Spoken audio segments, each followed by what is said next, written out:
हरियाणा का हरा भरा प्रदेश, एक छोटा सा गांव है इसराना। मोहनलाल जैन, शर्वती देवी उनकी धर्म पत्नी। घर में बेटी का जन्म हुआ, बहुत खुशियां मनाई।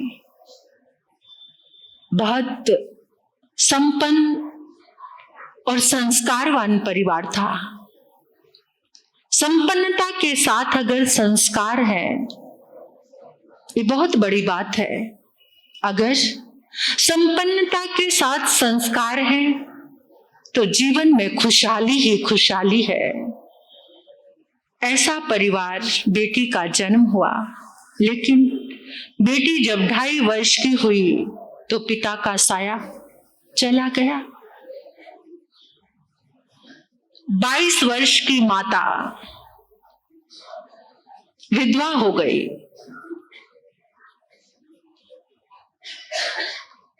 दो 3 साल बीते। गांव में अक्सर संतों का आगमन होता था। आज तो दृष्टिकोण चेंज हो गया। सभी को मेट्रो सिटी चाहिए, गांव में जाना कोई पसंद। ये बहुत बुरी बात है।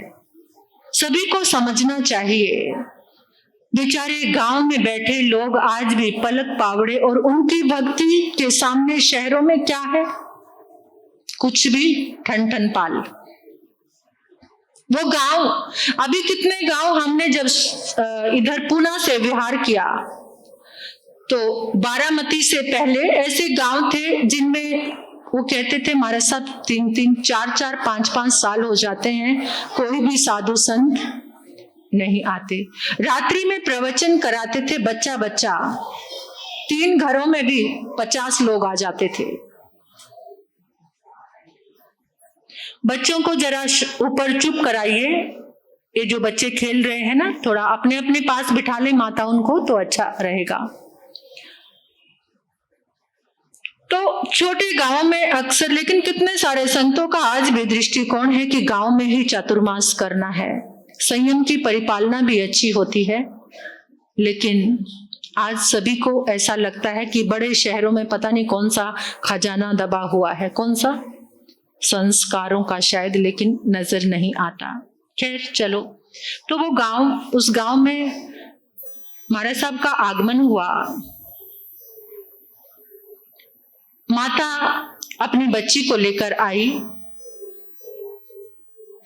महाराज साहब ने बच्ची का चेहरा देखा और एकदम उनके मुंह से निकल गया कि ये बच्ची जिन शासन को रोशन करेगी, ये तो उच्च कोटि की साध्वी बनेगी। मां ने सोचा मेरा क्या होगा, कुछ भी नहीं है, एक बच्ची तो मेरे पास है।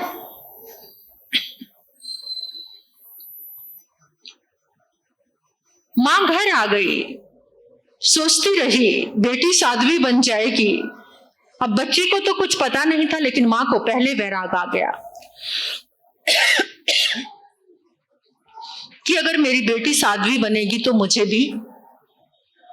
और वो जन्म से ही बच्ची कुछ ऐसे अद्भुत संस्कार लेकर आई थी। उसकी जबान पर सरस्वती थी। वचन सिद्धि जन्म से ही मिली थी उस बच्ची को।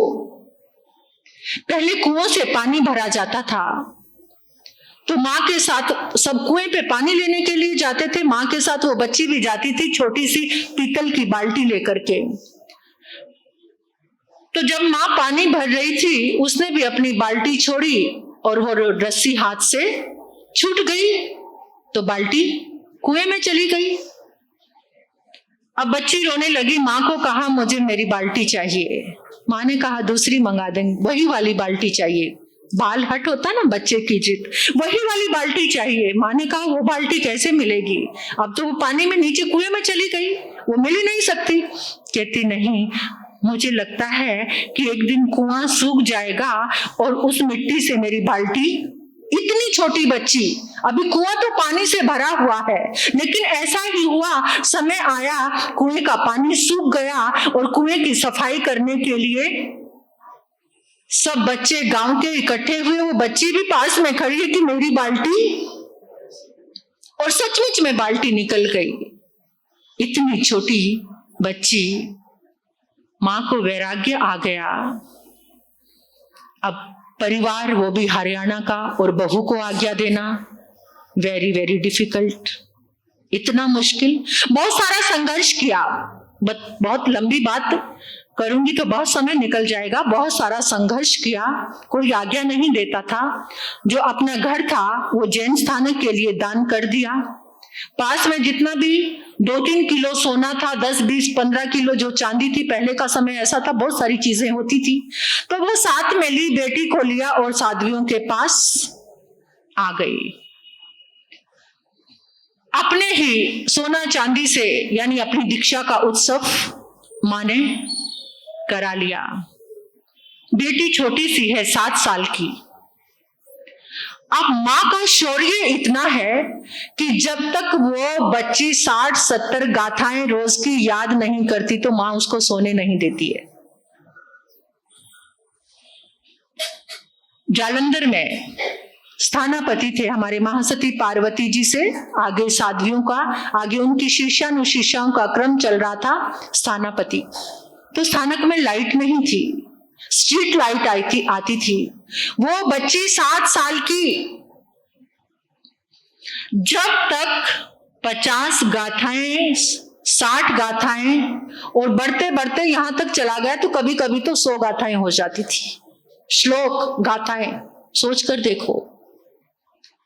स्ट्रीट लाइट में मैंने भी पढ़ाई की है, स्ट्रीट लाइट में मैंने भी याद किया है। स्थानक में, दिल्ली का ही स्थानक था, वहां पर लाइट नहीं थी, तो स्ट्रीट लाइट आती थी तो हम खड़े होकर उसमें पढ़ते थे। तो याद किया, सब बड़ी जो साध्वियां, उन बहुत समय के बाद बाल ब्रह्मचारिणी कन्या एक वैरागन के रूप में आई थी, क्योंकि पहले जैसे कोई बाल विधवा हो गए वो साध्वी बनते थे। बहुत सारी साध्वियां ऐसे, तो महासती पार्वती जी महाराज सब खुद बाल ब्रह्मचारिणी थे, लेकिन उसमें बहुत सारी सतियां कैसी थी, बाल विधवा, यानी बालपन में ही उनके पति की डेथ हो गई और साध्वियां बनी हुई थी। तो उस बच्ची को सभी साध्वियां बहुत प्यार करते थे, और वैसे भी दिव्य प्रतिभा संपन्न, तो सबको, लेकिन सब कहते थे कि तेरी माँ तो तेरा थानेदार है, जब तक याद नहीं करती। वो माँ तब बहुत कड़क थे, और जो कड़क थे उन्होंने उनको बना दिया। 13 वर्ष की आयु में उनकी दीक्षा हो गई, और वो पहली ऐसे महासती पार्वती जी महाराज साहब के परिवार की पहली ऐसी साध्वी थी जिसने 20 वर्ष की आयु में स्वतंत्र चातुर्मास अपने बलबूते पर स्वतंत्र चातुर्मास किया। 20 वर्ष की आयु में क्या होती है 20 वर्ष की आयु, और 32 आगम कंठस्थ, 32 आगमों के वो ज्ञाता थे।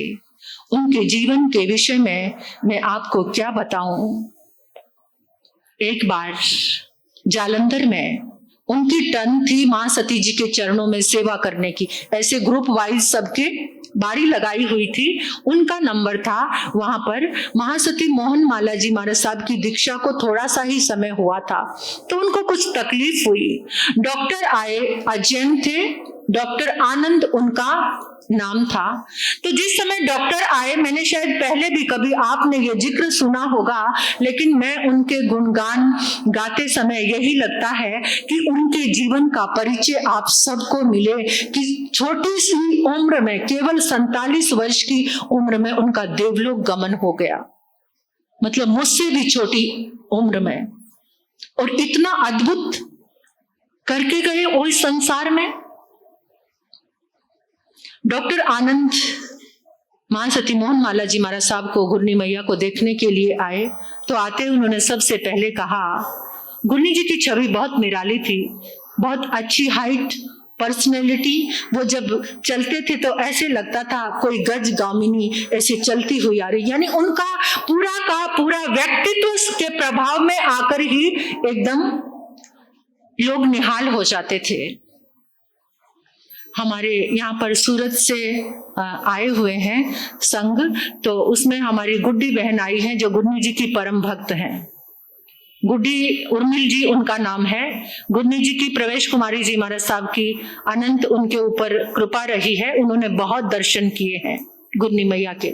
और बहुत इनकी जो मम्मी थे वो गुरनी जी के साथ कैसा उनका रिलेशन था कि उनको अपने पूरा भव याद आ गए थे उनकी माता को देखकर। मतलब ये परिवार गुरनी जी के इतना समर्पित था जालंधर से। तो ऐसे गुरनी मैया वो बहुत दार्शनिक थे और मुझे लगता है कि अगर उनका थोड़ा बहुत जो स्नेह भाव था तो शायद निर्मला जी से ही था। ऐसा गुरनी जी बताते हैं कि जो थोड़ा बहुत स्नेह भाव था वो बहुत दार्शनिक थे, कहीं भी उलझते नहीं थे। उनको संसार में किसी से स्नेह बंधन ऐसा कुछ भी वो कहीं अटके ही नहीं। लेकिन वो पूरा जन्म का कोई संस्कार था तो शायद निर्मला जी से, इनकी माता जी से उनका बहुत धर्म स्नेह था। तो डॉक्टर आनंद आए, आते ही उन्होंने कहा मैं आपकी साध्वी को ठीक करूंगा, आपको मुझे ठीक करना पड़ेगा। तो गुरनी जी ने बोला डॉक्टर साहब क्या क्या व्यसन लेकर बैठे हो, बता दो जरा खोल कर, क्योंकि इंसान व्यसन से ही दुखी होता। आपके व्यसन बताओ, क्या क्या व्यसन लेकर बैठे हो? ड्रिंक करते हो, सिगरेट पीते हो, नॉनवेज खाते हो? डॉक्टर ने कहा बाकी बातें तो बाद में बताऊंगा, फिलहाल एक बात है कि दिन भर में इतने सिगरेट पीता हूं, चेन स्मोकर। उस समय में 25,000 के सिगरेट पीते थे वो। आज से कितने 50 साल पहले की बात है, 60 साल पहले की, 60 इयर्स। और उस समय 25,000 की कीमत क्या होगी 60 साल पहले? चेन स्मोकर, इतने सिगरेट पीने वाले गुरनी जी महाराज साहब ने, जैसे आजकल तो बहुत सारे आर्गुमेंट, बहुत सारी चीजें, बहुत चीजें हमारे साध्वी साधु के पास है, लेकिन वो समय ऐसा था, बहुत सीमित होती थी चीजें, धर्म का आलंबन। आज तो फिर भी साइंस लेकर बच्चों को समझाया जाता है, लेकिन उस समय कोरा धर्म था और लोगों को बहुत जल्दी समझ आता था। मानस सबके सरल होते थे, आज तार्किक बुद्धि बहुत ज्यादा है। तो गुरनी जी ने कहा डॉक्टर साहब आप बैठकर मांगलिक सुनो, आपका अंतर मन बदल जाएगा, आप सिगरेट नहीं पिएंगे। ऐसा कैसे? मांगलिक सुनो। मंगल पाठ सुनाया, कल भी सुनना, फिर भी आकर सुनना। तीसरे दिन तो डॉक्टर के सारे सिगरेट, तीसरे दिन चेन स्मोकर, तीसरे दिन सारे सिगरेट छूट गए। अब तो डॉक्टर ने क्या किया, जब तक उनके दर्शन नहीं करता था तो वो पानी भी नहीं पीता था। और वही डॉक्टर ग्लासगो चला गया, ग्लासगो लंदन, और वहां जाकर उसने प्रवेश इंस्टीट्यूट, एक रिसर्च सेंटर खोला। और उस रिसर्च सेंटर में उसने एक दवा बनाई कि जो भी सिगरेट पीता है उसको दवा देता तो उसके सिगरेट। ये सब किसकी कृपा? गुरनी मैया की। ऐसी गुरनी मैया, उस समय उनकी उम्र कितनी रही होगी आप सोचो, वो कितने एक यंग छोटी उम्र की साध्वी के अंदर ऐसी साधना उन्होंने ही। आज भी कितने लोग ऐसे हैं जहां जहां उन्होंने चातुर्मास किए, आज के दिन लोग उपवास करते हैं, उनके जन्मदिन वाले दिन उनको भेंट देते हैं उपवास के रूप में। छोटे से जीवन में इतने बड़े बड़े काम किए और एक सुंदर परिवार इस जिन शासन को दिया, साध्वी मंडल, और इस विश्व की पहली साध्वी। इतना ज्यादा हमारे पूजा ज्योति जी महाराज साहब हैं, उनकी उंगली के ऊपर एक बहुत बड़ा ऐसे मसा जैसा कुछ हो गया था, तो उन्होंने डॉक्टर से कोई दवा नहीं ली। वहां उनकी एक फोटो रखी हुई थी जहां उनके माताजी महाराज साहब स्थानापति थे। तो उस फोटो को रोज पूछ के उनकी मिट्टी, फोटो पे लगी हुई मिट्टी यहां लगाई और सुबह उठे तो यहां से वो गायब। आज भी हम अपने किसी भी कार्य में श्रद्धा से उनको याद करते हैं तो उसी समय वो हर रास्ते को आसान करते हैं। जिनसे उपवास नहीं होता, जिनका कोई भी काम अटका हुआ है, श्री प्रवेश गुरुवर्या नमो नमः, वो 5वें देवलोक के इंद्र बने हुए हैं। ऐसी गुरनी मैया के 311 उपवास में आचार्य भगवान श्री देवेंद्र मुनि जी महाराज साहब ने उस शक्ति को प्रकट किया और पता चला कि वो 5वें देवलोक के इंद्र हैं। आज भी जब श्रद्धा और भक्ति से उनका नाम लेते हैं तो सारे काम बन जाते हैं, तप संभव होते हैं, तपस्या की राहें आसान हो जाती हैं। ऐसी गुरनी मैया जिनका दिव्य जीवन, जिनकी दिव्य आभा आज भी श्री प्रवेश गुरुवरिया नमो नमः कोई जाप करता है तो शीघ्र फलदायी उनका जाप, उनकी आराधना और उनके कार्य संपन्न होते हैं। कितने लोग ऐसे देखे मैंने, जहां जहां चतुर्मास किया उनका जीवन परिचय सुनाया, किसी से तप नहीं होता था, किसी के काम नहीं होते थे, तो उन्होंने गुरनी मैया का, उनके नाम का आलंबन लिया और उनके मार्ग रास्ते आसान हो गए। बहुत सारे ऐसे हमारे जीवन की घटनाएं हैं कि जो बताने लगूं तो कितना समय बीत जाए, लेकिन समय की मर्यादा को रखना ही पड़ेगा। तेरी तस्वीर से खाली नहीं कोई महफिल, तेरी तस्वीर से खाली नहीं कोई महफिल, जहां देखती हूँ जलवा तेरा ही तेरा है, जहां देखती हूँ जलवा तेरा ही तेरा है। गुरु एक ऐसा तत्व है जो हर पल, कोई आपके साथ रहे ना रहे, लेकिन आपने गुरु का नाम ले लिया तो गुरु की शक्ति हमेशा आपके साथ रहती है, आपके रास्ते आसान हो जाते हैं, अंधकार से भरा रास्ता प्रकाशमान हो जाता है जो गुरु का आलंबन लेता है। और दूसरा, आज जन्मदिन है हमारे निधि ज्योति जी महाराज साहब का। आप पूरे इस चातुर्मास में उनको देखते आ रहे हो कि वो कितने सरल हैं, कितने सहज हैं, और इन्होंने बहुत बड़ी बड़ी तपस्याएं की है। इनसे तप नहीं होता था। एक उपवास भी करते थे ना संवत्सरी का, तो बड़े महाराज साहब उठ के कितनी बार इनकी नब्ज पकड़ के देखते थे, क्योंकि जैसे ही संध्या होती थी वैसे ही वॉमिटिंग शुरू हो जाती थी, इतनी एक पल के लिए भी रुकती नहीं थी। तो पूरी रात भर में बड़े महाराज जी को ऐसा लगता था कि इसके प्राण तो नहीं चले गए, सचमुच में कितनी बार। और हम संवत्सरी से अगले दिन जब किसी का पारना, लोगों के अठाइयां होती थी, पारना कराने जाते थे, तो पहले इनका पारना कराने के बाद फिर स्थानक से नीचे उतरते थे। लेकिन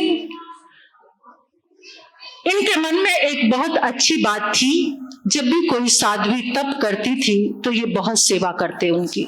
जैसे मैंने मास खमन किया, उसका आसन लगाना, कपड़े धोना, जो भी मतलब तपस्वी की सेवा करके, यही सामने मैंने देखा है कि कैसे तपस्वी की सेवा करने से तप की अंतराय टूट जाती है। और इनकी इतनी अंतराय टूटी, इतनी अंतराय टूटी।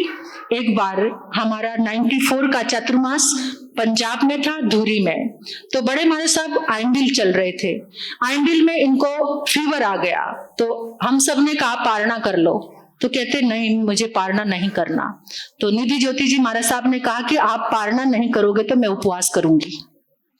तो उन्होंने उपवास कर लिया। बड़े महाराज साहब कहने लगे अच्छा है ना, इसी बहाने से तेरा, मतलब उन्होंने पारना नहीं किया, वो बहुत जिद्दी है तपस्या करने में, तो पारना तो किया नहीं, लेकिन उनके 21 उपवास हो गए। यानी उन्होंने, जिससे एक उपवास भी नहीं होता था, उनके 21 उपवास हो गए। और फिर अगले साल 95 में तो इन्होंने मास खमन किया। फिर उसके बाद तो इनकी तपस्या का क्रम शुरू हो गया। 41 उपवास, 45 उपवास, 50, 51, 52 ऐसे तप की लड़ियां चल पड़ी। 2013 का हमारा चातुर्मास अलवर था, इनके 52 दिन का तप चल रहा था। तो उस समय बिल्कुल मैंने वहां कभी भी बंदर नहीं देखे थे, और रूम के अंदर ये बैठे हुए थे, उस कमरे में बंदर का जाना भी, जोड़ा बंदर का आया और माथा टिका के नमन करके गया, बहुत अच्छे से, बिल्कुल ऐसे जमीन में माथा टिकाया। और कहाँ चले गए, हम ढूंढते रहे, बाहर निकले, वो बंदर नजर नहीं आए। तो ऐसे निधि ज्योति जी महाराज साहब का भी आज जन्म दिवस है। इनके जन्म दिवस की हार्दिक हार्दिक बधाइयाँ, मंगल कामनाएं कि आप इसी तरह से, और इस चातुर्मास में तो बहने को बहुत, रोज इन्होंने 24 सुनाई है, रात को रोज चौबीसी की आराधना यही करते रहे हैं। हमारी बहनें बड़ी खुश हैं, उनकी देखो मुस्कुरा रहे हैं। सुलोचना बहन कि मारा साहब ने कितना, हाँ उधर विजया बहन, तो इन्होंने सभी ने बहुत मारा साहब के मुखारबिंद से चौबीसी सुनी है। तो आज इनका जन्म दिवस है, इनके जन्म दिवस की हार्दिक हार्दिक मंगल कामनाएं करते हैं। आप आयुष्यमान रहें, स्वस्थ रहें और ऐसे ही अपनी ऊर्जा से शासन को, जिन शासन को दीपाते रहें, जिन शासन को लाभान्वित करते रहें, ऐसी हमारी बहुत बहुत मंगल कामनाएं हैं। और हमारा प्यारा श्री संघ अमीरपेट बहुत ही सहज सरल, हमारे लिए साताकारी। कभी कभी ऐसा होता है कि अनेकों तरह की बातें आ जाती हैं, लेकिन जहां से भी लोग आते हैं मैं यही कहती हूँ कि अमीरपेट संघ बहुत साताकारी है। बच्चे बच्चे सब बहुत साताकारी हैं। अध्यक्ष जी, मंत्री जी, पूरे कार्यकारिणी मंडल, सभी भाई बहनें हमारे लिए बहुत साताकारी हैं। और ये चतुर्मास बहुत सुंदर ढंग से आगे बढ़ रहा है। मैं आप सबसे जितने लोग आज आए हो यही कहना चाहती हूँ कि इस आंगन में ये भक्तामर की दिव्य आराधना चल रही है। मैं मानती हूँ कि आप लोग दिवाली की सफाइयां कर रहे हो। जब तक अंदर की सफाई नहीं होगी, बाहर की सफाई कुछ भी काम करने वाली नहीं है। अंदर की सफाई इन तरंगों से होगी, जो ये भक्तामर की तरंगे फैल रही है, तो इससे आपके अंतर की सफाई होगी तो बाहर की सफाई करने में बहुत अच्छा लगेगा। 9 तारीख से ओली तब प्रारंभ हो रहा है। आज क्या है? 6, 7, 8, 2 दिन बीच में है। तो यहाँ पर नवपद आराधना का जाप चलेगा, हर रोज एक पद का जाप, और वो जाप है 10 घंटे का। बहुत उमंग के साथ आप सभी ने अपने नाम लिखाने हैं। 17 तारीख को आगम भक्ति यात्रा, 17 को उत्तराधन आगम की आराधना प्रारंभ हो जाएगी। निरंतर 15 दिन तक उत्तराधन आगम गायन के द्वारा गा करके आपके सामने उसकी आराधना आएगी। कुछ उसका व्याख्या रूप भी आएगा, और लेकिन मूल गायन आपको खुले काल में सब मिल जाएगा। लेकिन आगम के जो मंत्र, एक एक गाथा मंत्र है, उस मंत्र को अगर आप सुनकर जाएंगे और अगर आप पूरा उत्तराधन आगम का अनुष्ठान संपन्न करते हैं, तो आचार्य भद्रबाहु स्वामी कहते हैं कि निश्चय ही वो आत्मा भव्य आत्मा है, उसका मोक्ष निश्चित है, उसका मोक्ष निश्चित है जो उत्तराधन आगम का बिना विघ्न बाधा के जिसका अनुष्ठान पूर्ण होता है पूरे 36 अध्ययनों का। तो ऐसे निकट भवी आप सभी बनना। उत्तराधन आगम की आराधना 17 तारीख से 17 अक्टूबर से शुरू हो जाएगी। 5 गाथा की उस दिन आराधना होगी और उस दिन भक्ति यात्रा होगी। क्या भक्ति यात्रा? आगम भक्ति यात्रा।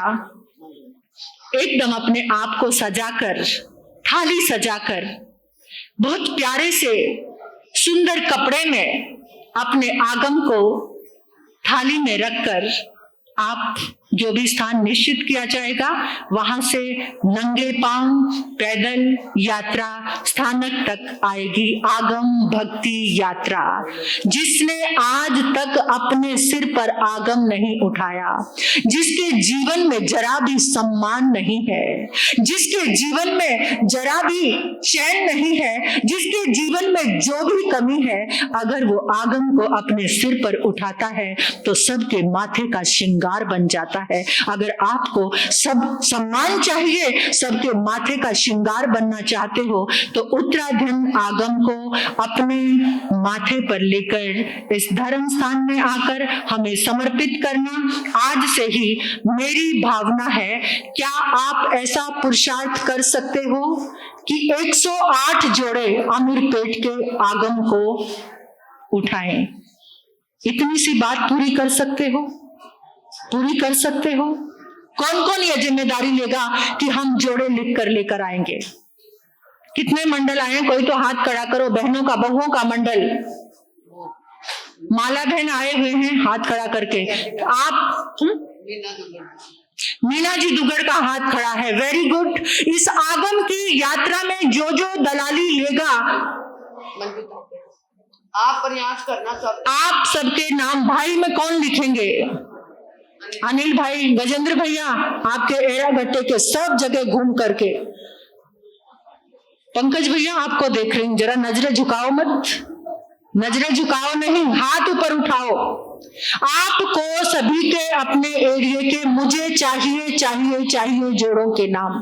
तो आगम को अपने सिर पर उठाकर आप इस धर्म स्थान में आएंगे।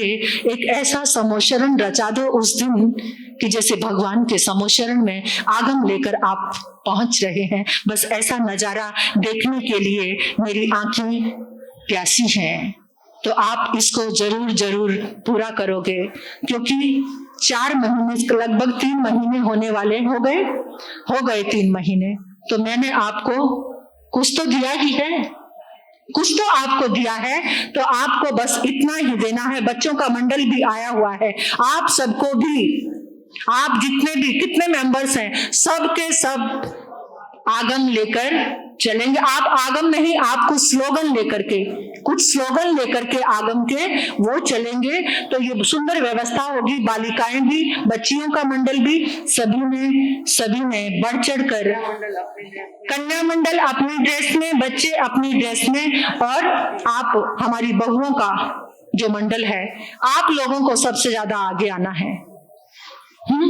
चाहत कैसे करना है, हर्षा चाहत आप लोग आए हुए हैं, तो आप सभी को इस मंडल के, इस आगम यात्रा के लिए बहुत बहुत मेहनत करनी। घर घर जाकर मेहनत करो, जगाओ जो सोए हुए हैं। अब आप कहेंगे महाराज साहब हम तो खुद ही सोए हैं, लेकिन मैंने जगा दिया आपको। हाँ, आपको मैंने जगाया है, तो आप जागे हुए हो तभी आज यहाँ पर आए हैं। जो अभी भी सोए हुए हैं आप उनको जगा देना।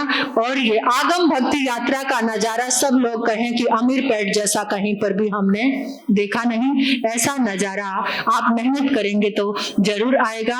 अब गुरनी मैया के मुखार बिंद से और आप सबसे कहना चाहूंगी, आज श्री प्रवेश गुरुवरिया नमो नमः की एक माला सबको करनी है। अगर कंटिन्यू रखेंगे तो आपका भाग्य है, अगर कंटिन्यू रखेंगे तो आपका भाग्य है। प्रवेश गुरुवरिया नमो नमः। और इस सभा में अगर कोई मेरे बंधु ऐसे आए हैं कि जो सिगरेट पीते हैं, तो गुप्त रूप में पचखान करके चले जाना।